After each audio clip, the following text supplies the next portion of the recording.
오늘은 우리 교회가 태신자 2차 작정 주일로 지킵니다. 우리가 두 번에 걸쳐서 태신자를 작정한 것은 이 일이 우리가 뭔가 해보려고 몸부림치는 그런 의미도 있지만, 그것보다 더 중요한 것은 주님께서 우리를 한 사람 한 사람 사랑하셨던 그 사랑의 감격, 그 신앙의 모습을 회복하기 위한, 하나님이 우리에게 맡기신 사명을 감당하기 위한 충성의 모습이기 때문입니다. 성도 여러분, 우리가 이 사명을 기억하면서 옆에 분들과 이렇게 신앙의 인사를 나누셨으면 좋겠습니다. 주님의 꿈을 이룹시다. 태신하고 전도합시다. 기도하고 전도합시다. 아멘. 주님께서 행하시던 일들을 살펴보면 주님께서 이 땅에서 이루고자 했던 일들이 무엇인지를 우리가 쉽게 금방 찾아볼 수 있습니다.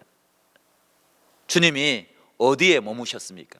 주님은 예루살렘이 아니라 갈릴리에 머무셔서 그것을 중심으로 해서 하나님의 귀한 사명을 감당하셨습니다.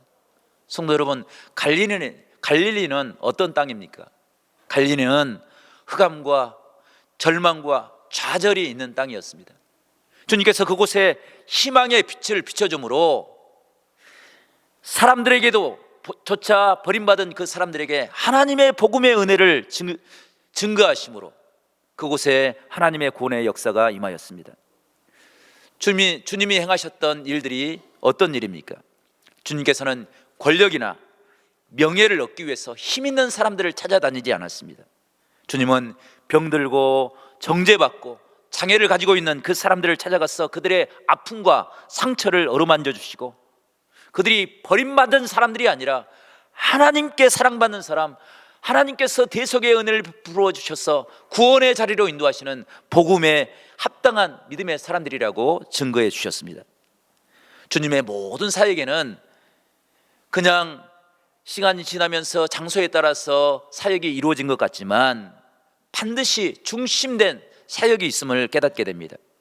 그 중심의 사역이 하나님께서 하늘로서 내리시는 복음의 은혜였습니다. 주님께서는 많은 사람들에게 존경받고 인정받았습니다. 그래서 충분히 이 세상의 많은 사람들에게 그 사람들이 베푸는 그것을 누릴 수 있었고, 그 존경을 받을 만한 합당한 능력을 가지고 있었던 분입니다. 하지만 주님께서는 사람들이 칭찬하는 그 자리를 즐겨하지 않았습니다. 오히려 홀로 산으로 가셔서 하나님 앞에 엎드려 기도하였습니다. 하나님의 음성을 듣기 위해서 몸부림치며 하나님의 은혜 앞에 엎드렸습니다. 사람의 미혹되지 아니하고 하나님의 뜻을 들음으로 사명을 감당하기 위해서 주님께서는 혼신의 힘을 다하였습니다. 그 모습 안에서 주님이 꿈꾸셨던 세상의 모습이 무엇인지를 우리가 발견할 수 있습니다. 뿐만 아니라 주님이 또 한 가지 사람들을 향한 꿈을 꾸신 것이 있습니다. 그것은 모든 사람들이 하나님의 제자가 되어서 복음에 합당한 은혜를 누리며 살기를 원하셨습니다. 주님께서는 왜 사람들에게 제자의 꿈을 꾸며 혼신의 힘을 다하신 것입니까? 주님의 복음에 합당한 사람들이 제자들이었기 때문입니다. 성경을 보면 성경의 저자들이 예수님을 따르는 많은 사람들을 기록합니다. 어떤 때는 수천 명의 사람들이, 수만 명의 사람들이 주님을 따랐습니다. 그런데 성경은 그 사람들을 하나로 묶어서 주님을 따른 사람들이다 이렇게 이야기하지 않고 두 가지로 구분해서 이야기합니다. 한 무리의 사람들은 무리라고 이야기합니다. 이 무리는 자기가 듣고 싶은 것만 듣습니다. 자기에게 이해가 되지 않는 것들은 듣지 않고 떠나버립니다. 주님을 통해서 무언가 얻어야 그것이 복음이라고 생각을 했습니다. 하지만 두 번째 부류 사람들은 제자로 불려졌습니다. 그들은 주님과 함께 기거하면서 주님을 하나님의 아들이라고 고백하며 주님을 온전히 따랐습니다. 주님이 가시는 곳이면 그곳이 어디든지 따르려고, 함께 하려고 노력했습니다. 주님이 바라보는 것을 함께 바라보았습니다. 주님이 증거하시는 그 말씀의 은혜를 붙잡고 순종하여서 하나님의 복음을 증거하였습니다. 그 모습을 주님께서는 귀하게 여기셨습니다. 뿐만 아니라 주님께서는 그들을 주님이 행하시는 사역의 동역자로 삼아주셨습니다. 그리고 그들을 통해서 주님의 꿈을 이루기를 원하셨습니다. 그러므로 주님에게는 그들이 얼마나 중요한지 알지 못하였습니다. 주님께서는 제자들에게 십자가의 훈련을 시키셨습니다. 주님께서 짊어지셨던 대속의 은혜, 그 십자가의 은혜를 그들도 함께 짊어지며 하나님의 은혜 안에 거하기를 원하신 것입니다. 그래서 오늘 24절 말씀 보게 되면 주님께서 이렇게 이야기합니다. 십자가의 길, 주님의 사명을 감당하는 그 모습을 24절은 이렇게 이야기하는데, 24절 말씀을 저와 여러분이 함께 다시 한번 읽어보겠습니다. 24절입니다. 시작. 이에 예수께서 제자들에게 이르시되 누구든지 나를 따라오려거든 자기를 부인하고 자기 십자가를 지고 나를 따를 것이니라. 아멘. 성도 여러분, 주님께서는 제자들을 향하여 주님을 따르는 삶을 살아가라 이렇게 이야기합니다. 자신의 길을 가다가 가끔 주님이 어디 계신가 확인하고 주님을 바라보는 그것이 신앙의 모습이 아니라 자신의 삶을 부인하고 주님이 걸어가셨던 그 길을, 내 십자가를 지고 주님을 따라가는 것, 그것이 신앙의 모습이라 이야기하고 있는 것입니다. 성도 여러분, 우리의 삶이 그런 삶이 될 수 있기를 간절히 바랍니다. 주님이 꿈꾸셨던 제자의 삶을 우리 모두가 이루며 살아갈 수 있기를 간절히 축복합니다. 성도 여러분, 어떻게 해야 제자의 삶을 살아갈 수 있습니까? 오늘 두 가지로 함께 묵상하면서 은혜 받기를 원하는데, 첫 번째, 주님의 제자는 십자가를 지고 살아가는 삶의 모습은 내 자신을 부인하는 데서 시작할 수 있습니다. 오늘 24절에도 우리가 조금 전에 읽었듯이 자기를 부인하고 자기 십자가를 지고 주님을 따르라 라고 명령합니다. 주님께서는 제자들을 택하실 때 모든 것을 다 버려두고 주님이 부르시는 그 자리에 서기를 원하셨습니다. 그런데 그것은 단순히 자신의 가진 것, 모든 것을 다 내려놓는 것으로 그것을 의미하는 것이 아닙니다. 마태복음 4장 19절 말씀 보게 되면 주님께서 베드로를 향하여 이렇게 이야기합니다. 말씀하시되 나를 따라오라, 내가 너희를 사람을 낚는 어부가 되게 하리라 말씀하십니다. 성도 여러분, 베드로가 어떤 삶을 살아왔습니까? 베드로는 갈릴리 호수에서 그물질하며 고기를 잡는 어부로 살아왔습니다. 그런데 지금까지 살아왔던 그 베드로의 삶의 모습을 주님께서는 새롭게 해석해 주셨습니다. 이제까지는 고기를 잡는 그것에 만족하며 살아왔는데, 이제부터는 사람을 구원하는, 사람에게 생명을 전하는 그런 사람을 낚는 어부가 되게 하시겠다 말씀하고 계시는 것입니다. 주님의 사역은 사람의 본질을 바꾸는 사역입니다. 그런데 그 본질적인 변화는 그냥 이루어지는 것이 아니라 변화되기 전에 살아왔던 삶의 모습을 부정할 때, 부인할 때 비로소 변화의 역사가 시작됨을 이야기해주고 있습니다. 그 모습을 가나의 혼인잔치에서 예수께서는 물이 변해서 포도주가 되는 그 모습으로 대변하고 있습니다. 자기를 부인하는 것, 자기를 부정하는 것, 그 변화가 없이는 주님을 온전히 따를 수 없다는 사실을 이야기합니다. 그래서 오늘 읽었던 21절과 22절 말씀 보게 되면 예수님께서 베드로를 향하여 책망하는 모습이 기록되어 있습니다. 주님께서는 베드로를 향해서 사단아, 내 뒤로 물러가라, 너는 나를 넘어지게 하는 자다 라고 꾸짖습니다. 성도 여러분, 주님께서 그토록 사랑하셨고 인정하시며 그에게 많은 주의 뜻을 보여주었던 그 베드로를 향해서 주님께서 너는 사단이다 라고 말씀하신 이유가 무엇입니까? 그렇게 혹독하게 베드로를 대하는 이유가 무엇입니까? 주님께서는 대제사장들과 서기관들에게 고난을 받은 후에 죽임을 당하고 3일 만에 다시 살아날 것을 제자들에게 예고해 주었습니다. 그런데 이 말을 가만히 생각해 보니까 도저히 용납할 수가 없었습니다. 그래서 베드로가 주님을 붙잡고 항변했습니다. 주님, 그리하지 마옵소서, 이 일이 결코 주님에게 미치지 않겠습니다 라고 장담하였습니다.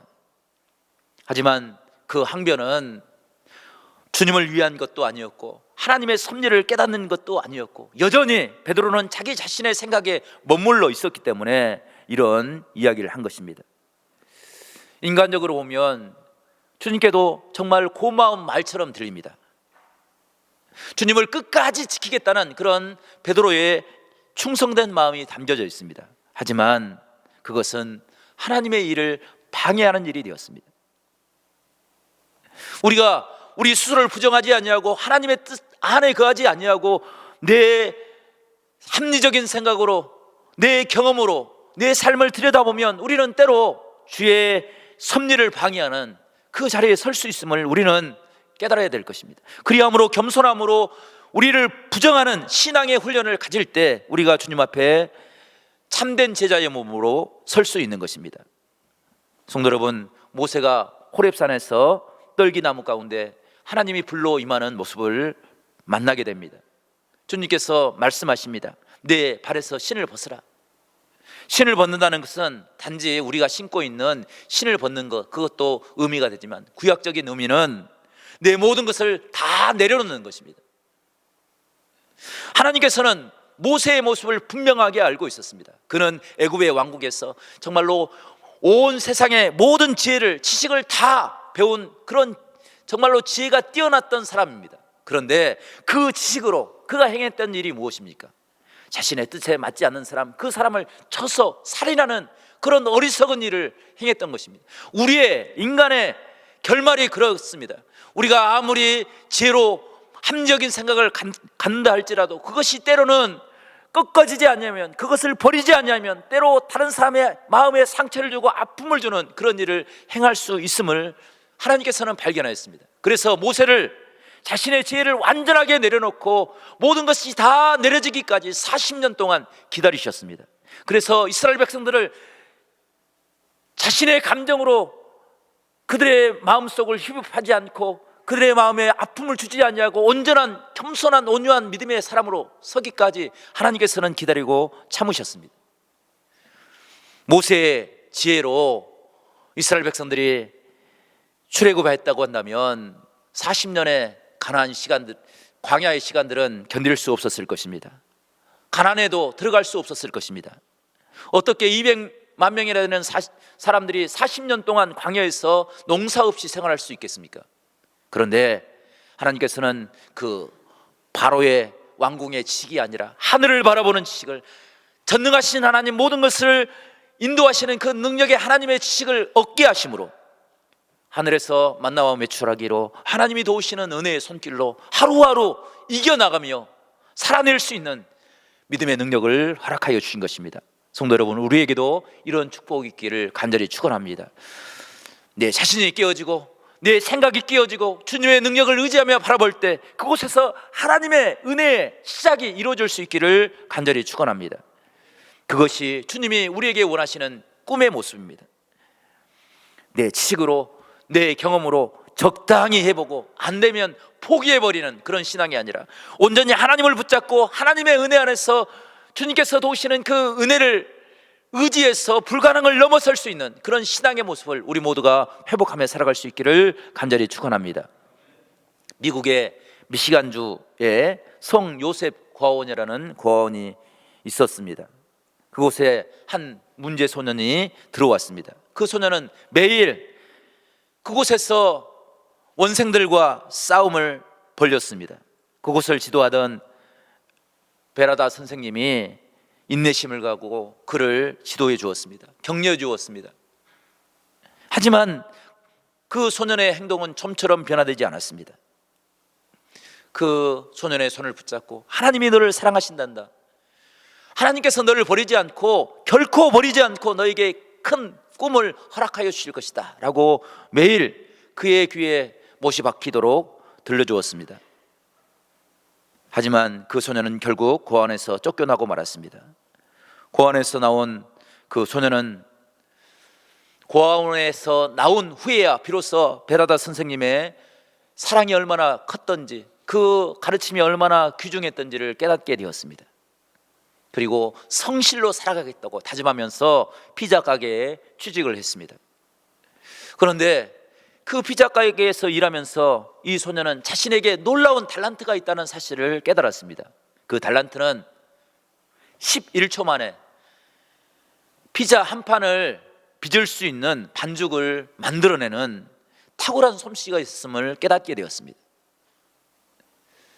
성실로 살아가면서 고아원에서 들려줬던 베라다 선생님의 이야기를 늘 떠올렸습니다. 하나님이 너를 사랑하신단다. 큰 꿈을 가져라. 소녀는 자신의 현실에 굴복하지 아니하고 꿈을 꾸기 시작했습니다. 그리고 작은 피자 가게를 만들었습니다. 스스로 피자를 만들면서 사람들에게 음식을 정성을 다하여 대접하는 그런 일을 행하였습니다. 그 작은 회사가 커지고 또 커져서 지금은 미국에서 두 번째로 큰 피자 가게가 되었습니다. 그 피자 가게의 이름이 도미노 피자입니다. 그 소년의 이름이 토머스 모나한이라는 사람입니다. 그는 자신의 환경에 굴복하지 않고 꿈을 꾸었습니다. 그리고 그 일을 통해서 하나님이 원하시는 일이 무엇일까 고민하며 많은 일들을 행하고 있습니다. 수많은 청소년들에게 장학금을 지급하고 그들을 향하여 이야기합니다. 나는 고아원에서 아무것도 갖지 못하고 홀로 그곳을 나왔습니다. 하지만 하나님이 함께 하실 때 하나님께서 이런 기업을 이루게 하셨습니다. 여러분도 가능합니다. 여러분도 꿈을 가십시오 라고 이야기했습니다. 뿐만 아니라 미국의 프로 명문 구단 디트로이트를 인수해서 운영하면서 운동을 통해서 많은 사람들에게 희망과 소망을 들려주는 그런 귀한 일을 하고 있다는 것입니다. 성도 여러분, 우리의 작은 지식으로 우리의 삶의 자리를 판단하고 절망하며 좌절하며 사는 것이 아니라 하나님의 전능하신 은혜를 붙잡고 주 앞에 엎드릴 때 그곳에 하나님의 귀한 역사가 일어날 줄로 믿습니다. 하나님은 우리를 결코 버리지 아니하시고 우리에게 귀한 생명의 은혜를 허락하시는 은혜의 하나님인 줄로 믿습니다. 주 안에 있을 때 주의 생명을 경험할 때 우리가 변화의 삶을 살아갈 줄로 믿습니다. 주님이 우리에게 말씀하시는 생명은 오늘 25절 말씀 보니까 누구든지 제 목숨을 구원하고자 하면 잃을 것이요 누구든지 나를 위하여 제 목숨을 구원하면 찾으리라 말씀하고 하시는데, 이 복음의 은혜는 역설의 은혜입니다. 내가 버림으로 하나님의 은혜 안에 거할 수 있는 축복입니다. 세상 사람들은 내가 가져야, 내가 남 위에 군림해야 그것이 성공이라고 이야기합니다. 하지만 하나님의 성공은 가장 낮은 곳에서 하나님이 베푸시는 은혜입니다. 사람을 섬김으로 그 사람에게 하나님의 생명을 증거하며 그 생명을 구원할 때 참된 하나님의 성공이 이루어짐을 이야기해주고 있습니다. 그래서 히브리서 11장 24절부터 26절까지 말씀 보게 되면 모세가 바로의 아들이라는 칭함을 거절하고 하나님 앞에 순종하고 하나님 앞에 복종할 때 하나님께서 모세를 통해서 귀한 은혜를 이루셨던 그 삶의 모습을 우리에게 들려주고 있습니다.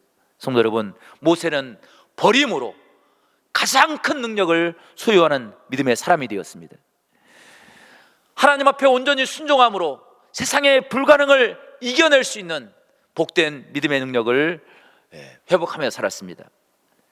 우리가 주의 말씀을 묵상하는 이유가 무엇입니까? 주의 말씀으로 내 삶의 자리에서 살아계신 하나님의 은혜를 경험하기 위해서인 줄로 믿습니다.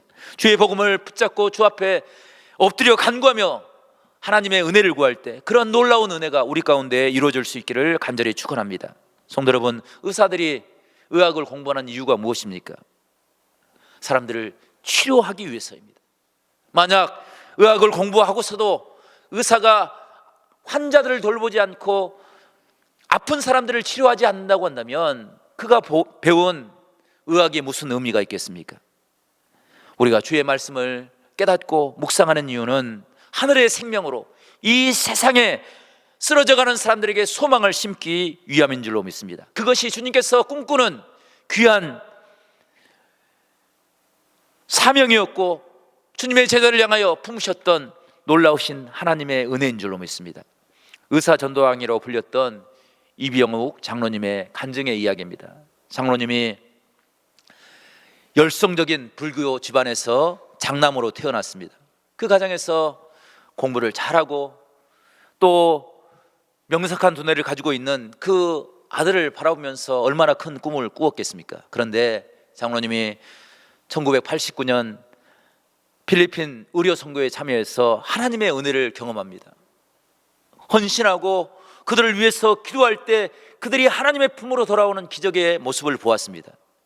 그 하나님을 향한 뜨거운 열정 때문에 10년 동안이나 필리핀 단기 의료 선교를 포기하지 않고 가서 봉사하면서 자신이 의사라는 직업, 그것을 통해서 환자들을 치료하는 일을 감당할 뿐 아니라 영혼을 살리는 그런 일에 참여하는 일에 너무나도 큰 감동을 받았습니다.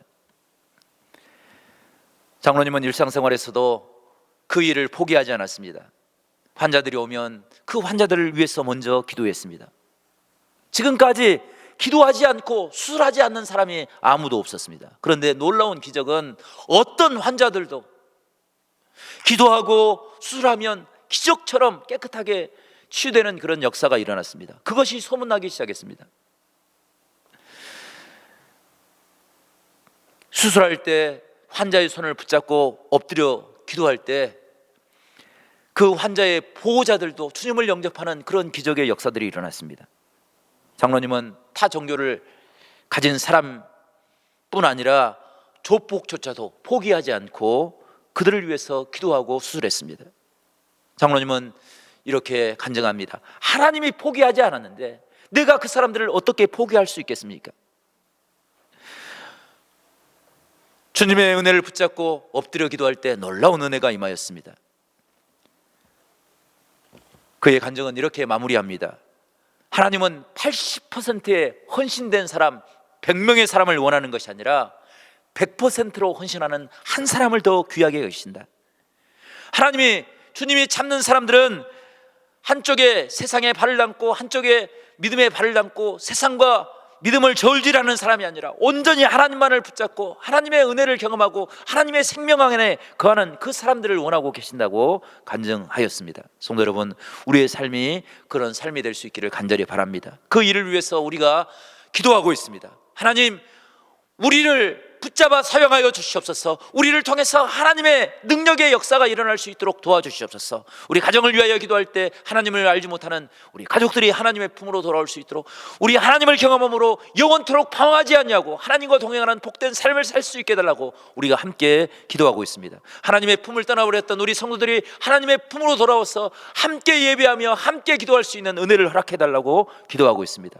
성도 여러분, 우리가 함께 기도함으로 이런 하나님의 기적의 역사를 우리 모두가 이루며 살아갈 수 있기를 간절히 축원합니다. 세상의 헛된 것에 우리의 마음을 빼앗기지 아니하고 하나님의 생명의 근원 되신 그 복음의 은혜를 붙잡고 세상을 승리하며 살아가는 우리 모든 성도들이 될 수 있기를 간절히 축원합니다.